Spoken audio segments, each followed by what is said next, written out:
Don't tell me you're going bad too. 我欠你的可多了。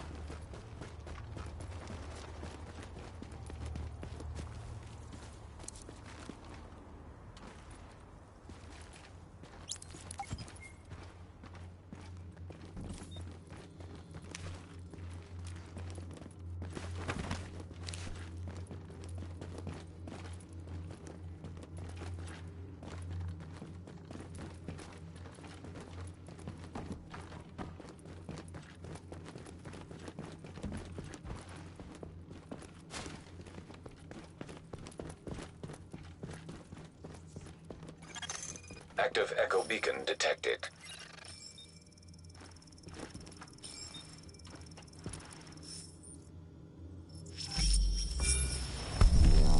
Here I am, Aaron Keener, the First Wave's prodigal son. Normally I'd do this face-to-face, but I'm not 100% sure which way you'll jump. You act one way when Ms. Lau is watching, and another way entirely when you're off the leash. That's an interesting contradiction. You see, I think that deep down, you get it. You know, the old rules, laws, governments, those things died on Black Friday. But the feral PMCs, the convicts, the ones smart enough and good enough to take what they need, they'll survive. Me? I'm gonna prosper. Oh, you could too, but you took an oath, right? You got a duty. Those are both ways of saying that your conscience is fucking you. You ask yourself, who has earned a right to tell you what to do? Do you know how many agents died to hold the Dark Zone just for the brass to give up and put a wall around it? You don't believe me? You should check the place out for yourself. But the people you're working for, they're irrelevant now. Amherst changed how the game is played, and I have got the vision to win. I got Chernenko, I got a DNA printer, and a very interesting recipe book. I'm gonna write my own rules. You should think about getting in on this thing. I'll be seeing you.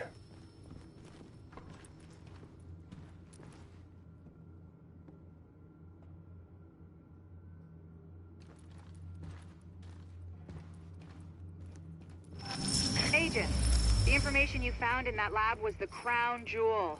I think we can break this thing now. But we've got some more information. A voice from the grave.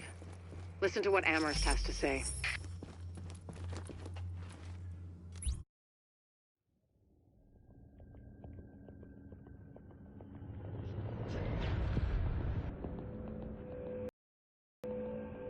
What you're looking at is the smallpox virus, one of the deadliest pathogens on the planet.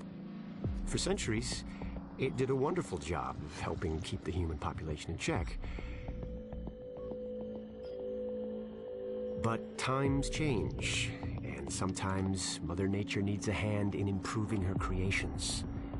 Like, say, speeding them up a little bit, making them contagious when they should be quietly incubating in a host, or making them more lethal.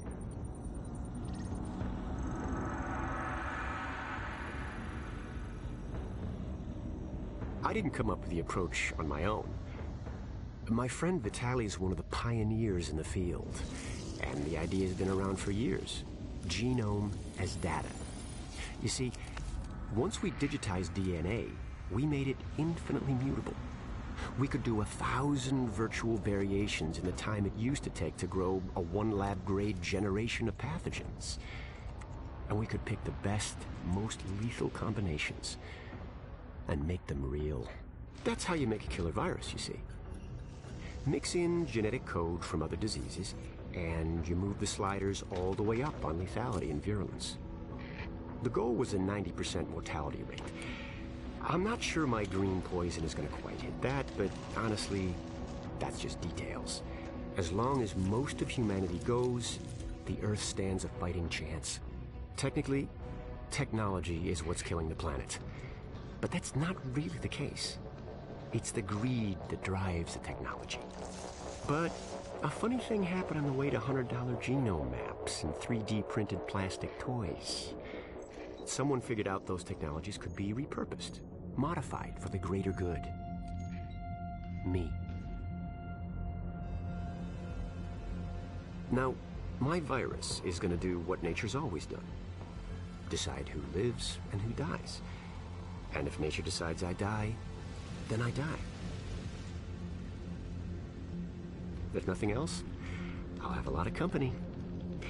Natural selection at its finest, helped along by a little unnatural genetic manipulation. It's all data, really. Life's just a method of processing it. The same way I processed the smallpox genome on my laptop. And who's to say that wasn't the plan all along? If, by some miracle, you survive green poison, then nature's decided you deserve to live. The rest of us shouldn't and won't. Godspeed. I'll see you in hell.